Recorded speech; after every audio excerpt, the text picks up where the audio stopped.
A chilling video has surfaced, one that's causing an uproar across the internet. Suge Knight, the infamous mogul behind Death Row Records, viciously assaulted in a federal prison, and no one intervenes. The footage shows Knight, 59 years old and serving a 28-year sentence, being dragged through a dimly lit corridor by three masked men.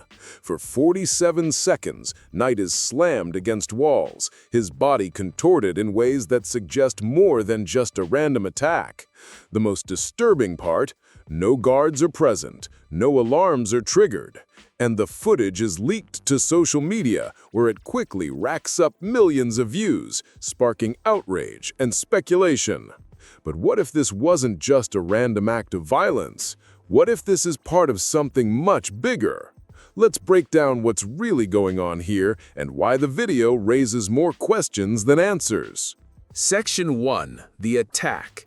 At 3:46 a.m., the camera captures the shocking moment when Suge Knight, moving slowly down the transfer corridor, is approached by three individuals wearing prison uniforms and dark masks. In an instant, one of the men yanks Knight's left arm back with violent force, slamming his head into the concrete wall with a sickening thud. The struggle that follows is brief but intense.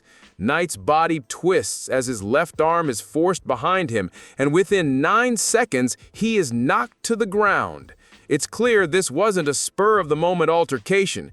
Every movement is calculated, deliberate. As Knight struggles, there's no sign of resistance from the prison system. No guards rush to the scene, no alarms blare, and no backup arrives. The footage is eerily quiet, save for the sound of heavy breathing and the unmistakable scrape of Knight's body being dragged away. The attackers aren't armed with anything visible, but they don't need weapons. Brute force is enough. They drag Knight through the frame and out of sight, disappearing into a room that has no visible identification code, a room that shouldn't even exist in the official system. But what's even more unsettling is that this attack is happening in a supposedly high-security area, monitored by surveillance cameras, and yet not a single prison guard appears to intervene. How could this happen in a facility built to control and contain dangerous individuals? And why does it feel like someone or something was letting it happen? Section 2. Surveillance blind spots. The attack occurs in a location that's supposed to be under constant surveillance, but the details suggest otherwise.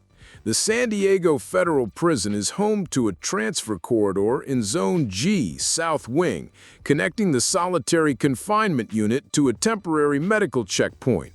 This corridor is equipped with motion-activated cameras designed to record unusual activity. However, it's not constantly monitored.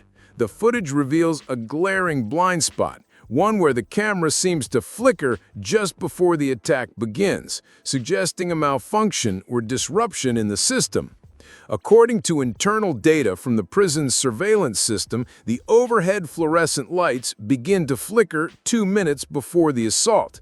This could be a simple malfunction, unless you start to wonder if it's more than coincidence. Experts speculate that this could indicate an intentional disruption of the system's electrical grid, something that would temporarily disable alarms and monitoring capabilities. Was this flickering a signal, a distraction, or even part of a premeditated plan to set up the attack? The camera footage itself isn't much clearer. Positioned high in the corner of the corridor, it captures the attackers' movements in a shadowy blur, obscuring their identities. The low ceiling and narrow passageway also restrict the visibility, leaving the corridor barely lit and providing the perfect cover for an assault like this.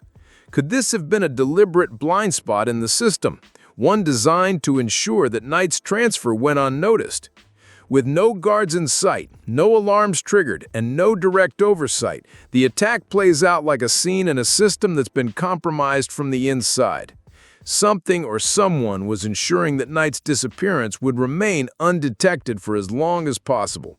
And it's not just the physical space that's being overlooked, but the entire surveillance protocol that failed to capture the truth. Section 3. The silence after the attack. What's even more unnerving than the attack itself is what happens after it. As the footage continues, the camera keeps rolling, capturing the cold, empty silence that follows. After Knight is dragged out of the camera's view, there's a disturbing absence of any response. No guards rush to the scene, no medical personnel appear, and no one even checks to see if Knight is alive or dead. The camera continues to record for another 16 minutes, but the corridor remains desolate. It's as if the prison has been emptied, left to function on autopilot, with no one in charge to ensure proper procedure is followed. This eerie quiet is only broken by the flickering of the lights once again, a small but significant detail that further deepens the mystery. But even more troubling is what the prison's internal log reveals, or rather, doesn't reveal. Between 3:45 a.m. and 4:12 a.m., the entire log for this area is mysteriously blank. No guards, no supervisor on duty, no entry logs, nothing. Since 2019, this kind of technical error has never occurred, and yet here it is, completely unexplainable. It's almost as if someone is actively covering up the incident, erasing any traces of responsibility. This level of negligence, or perhaps even complicity, goes beyond the failure to act in the moment. It's the complete erasure of evidence, a deliberate attempt to remove all traces of what happened. With no one acknowledging the attack, no reports filed, and no evidence coming to light, the question looms. Who is hiding the truth, and why does it feel like the entire system is designed to keep this attack buried? Section 4. The video leak. Within hours of the attack, a video of the assault is leaked to social media. It appears on the platform X, formerly known as Twitter, under the anonymous account Prison Leak 07. The footage is raw, no filters, no audio, just pure, uncut footage from the prison's surveillance camera. This is not the kind of content you expect to see from a system that controls such sensitive data. Yet here it is, exposed for millions to see. In less than 2 hours, the video garners over 4 million views, sparking outrage across social media platforms. News outlets are quick to pick up on it, though none of them can verify its authenticity. The Department of Justice remains eerily silent, offering no comment on the footage's veracity. But the reactions from viewers are mixed. Some express disbelief and outrage, demanding answers, while others cast doubt, questioning the legitimacy of the video. The initial skepticism only fuels the fire. As the footage spreads like wildfire, speculation runs rampant. Who leaked this footage? Why was it released? Forensic analysis of the video confirms that it was indeed taken from the San Diego Federal Prison, the same location where Suge Knight was imprisoned. But why now? Why was this video, seemingly buried in the depths of the prison's internal system, released to the public at this exact moment? Some experts suggest this leak wasn't random. It's part of a much larger game. Was someone trying to expose the corruption and systemic failures within the prison system? Or was this a calculated move to distract from something even bigger? The anonymity of the leak only adds to the mystery. Was it an insider, a disgruntled prison worker, a former inmate, or perhaps someone with an agenda? Whoever did it knew exactly how to ignite a storm, and they succeeded. The video is now a global phenomenon, but the truth about who leaked it and why remains elusive. Section 5. Legal blind spot.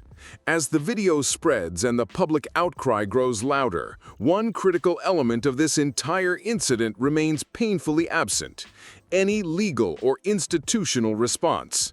According to internal records from the Federal Bureau of Prisons, the San Diego facility has been operating under a limited direct intervention status for its technical corridor zones since 2021. These areas, including the one where Knight was attacked, are supposed to be accessible only to senior staff and technical personnel. However, surveillance in this zone is not as straightforward as it seems. Cameras in these areas don't transmit real-time footage. Instead, they record it onto internal servers on a 48-hour cycle. This means no one sees the footage until after it has been reviewed, and this is only done if an official incident is reported or a special audit is ordered. But here's the problem. No one has reported anything. There were no active security shifts during the time of the attack. No alarms went off. No one even noticed Knight's assault until the video was leaked hours later. The internal logs for Zone GRZ are notably empty for the time window between 3:30 and 4:30 a.m., marked only by a cryptic note that reads, "Technical area locked for temporary maintenance." There is no explanation of who issued this directive or why the area was locked off with no one on duty to monitor it. This creates an unsettling legal void. Federal law requires that any physical harm inflicted on an inmate within a correctional facility must be reported within 2 hours. Yet here we are, over 24 hours later, with no official reports filed, no medical examinations requested, and no response from any prison personnel. How is it possible that an attack this brutal can take place in one of the most secure federal prisons, and yet it is entirely unacknowledged by the system? It's as if the incident never happened, on paper at least. Knight's attorney, Ms. Inza Crawford, requested to meet with her client immediately, but her request was denied. The excuse given, internal security protocols were being reassessed. Even after filing an emergency motion to verify Knight's medical condition, she has received no response from the U.S. District Court. This kind of stonewalling raises serious questions about the integrity of the legal and prison systems. Could there be an intentional cover-up at play? In the absence of any official action, the public is left with the video, the leaked documents, and a growing sense that something much larger than a simple prison altercation is unfolding. The silence of the system speaks volumes, and with no legal recourse in sight, it leaves room for speculation that this incident is part of a much deeper, more coordinated failure to uphold the rule of law. Section 6. The institutional breakdown. As the media frenzy continues and the public outcry grows, a disturbing truth begins to emerge. This isn't just a case of an isolated prison attack. It's a symptom of a much larger systemic failure within the federal prison system, one that's been quietly festering for years. The attack on Suge Knight and the subsequent cover-up shines a light on a breakdown in the very institutions meant to oversee and control the prison system. Internal records from the Federal Bureau of Prisons reveal startling details about the area where the attack took place. The RZ corridor, where Knight was assaulted, operates under a security system designed to be less accessible and less transparent. Surveillance in this area doesn't operate on a 24/7 cycle. Instead, the cameras are only activated when motion is detected, leaving critical blind spots where the system fails to capture important events. What this means is that in a place as high security as a federal prison, an attack like this could occur, and the only people who would know about it are those who are directly involved. But the problems don't stop there. The prison's own logs show no evidence of any oversight during the time of the attack. The schedule for the Zone G security team shows no personnel assigned to monitor the area at the time Knight was moved. In fact, the system was locked for temporary maintenance, but there are no records indicating who authorized this shutdown, nor any indication that anyone was monitoring the situation. The fact that this was able to happen without any response raises serious questions about the integrity of the federal prison system. Were the guards instructed to look the other way? Was this a deliberate act of neglect, or was it part of something much larger, a cover-up that has allowed this failure to go unnoticed for so long? The lack of any response or intervention during the attack suggests a coordinated effort to make sure Knight's disappearance would go unrecorded by the official system. And then there's the troubling fact that Knight's assault was clearly planned and executed with military precision. The attackers didn't rush in haphazardly. They knew exactly what they were doing, and they made sure to drag Knight out of the camera's view, disappearing into a room that no longer appears on any official blueprints. This wasn't just a spontaneous act of violence. It was an orchestrated, premeditated move by individuals who knew the weaknesses of the system and exploited them to their advantage. The prison's failure to even acknowledge the attack, let alone investigate it properly, suggests a systemic issue that extends far beyond a single isolated incident. It points to a deep-rooted problem within the bureaucracy that governs federal prisons, a problem that prioritizes silence, cover-ups, and the erasure of inconvenient truths over accountability and transparency. The system didn't just fail Suge Knight, it failed everyone who relies on it to ensure their safety and well-being. Section 7. The Public Outcry. As the story of Suge Knight's assault continues to unfold, the public's reaction becomes a powerful force in the narrative. Social media is flooded with outrage, speculation, and demands for justice. From the moment the footage was leaked, people began asking the same critical question. How could this happen in a maximum security prison? And why is no one taking responsibility? On platforms like Twitter, Reddit, and Facebook, the video sparks a chain reaction. Hashtags like "Where is Suge Knight" and "Prison Leaks" trend worldwide, pushing the issue into the spotlight. Videos are posted, blogs are written, and podcasts spring up, each dissecting the footage, analyzing the prison system's failures, and questioning the motives behind the attack. The public demands answers, but the silence from authorities only fuels the fire. It's not just online communities raising their voices. Protests begin to erupt in cities across the U.S. Outside the California Department of Corrections office, former inmates and activists hold signs demanding transparency and accountability. The message is clear. The system is broken, and we need answers. In Los Angeles, protesters chant, "Where is the law? Cameras don't lie." Their call is for more than just an investigation into one incident. It's a demand for systemic change, for the kind of accountability that has been sorely lacking. The anger is palpable, but so is the sense of helplessness. The more people demand to know what happened to Suge Knight, the more it becomes clear that no one in power is willing to step forward and provide answers. The Department of Justice remains eerily quiet, offering only vague statements about reviewing the situation. The Federal Bureau of Prisons refuses to release any more footage, citing security concerns. The frustration grows as it becomes evident that this incident is not just about a single assault. It's about a much larger issue of transparency and oversight in the prison system.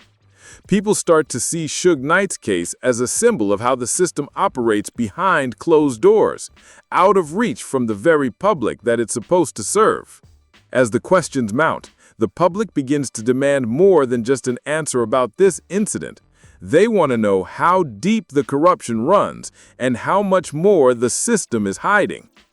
In a world where information is power, the leaked footage of Suge Knight's assault has opened a floodgate of questions, and the silence from the authorities is deafening. The system, it seems, is more concerned with protecting itself than ensuring justice for those within it. And as the protests grow louder and the online discussions become more heated, one thing is clear. The public is no longer willing to sit in the dark. They want to know what happened to Suge Knight, and more importantly, they want to know why it was allowed to happen in the first place. Conclusion: the breakdown of trust. As the dust settles from the viral spread of Suge Knight's assault video, one thing becomes abundantly clear. This incident is no longer just about the brutal attack on a single inmate. It's about the systemic failures that allowed it to happen, the deep cracks within a federal prison system that is supposed to protect those within its walls, but instead allowed a man to be tortured in silence.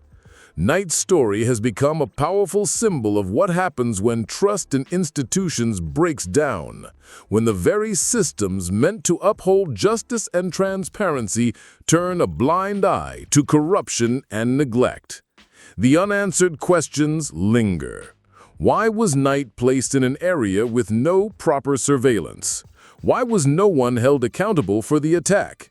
And, perhaps most disturbingly, why does the system seem to go to such lengths to cover its tracks, erasing evidence and silencing those who demand answers?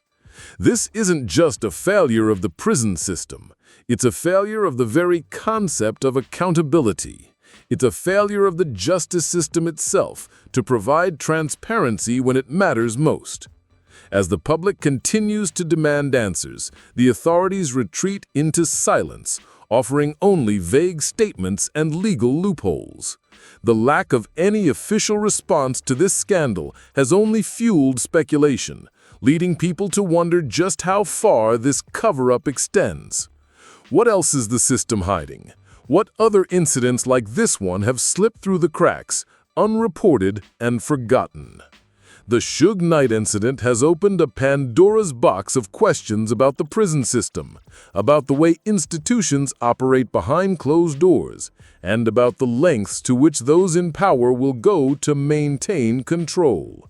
It's no longer just about a video or a single assault. It's about a crisis of trust, one that threatens the integrity of the entire system. As the video continues to circulate and the questions continue to mount, it becomes clear that the true story of Suge Knight's assault is not just one of violence.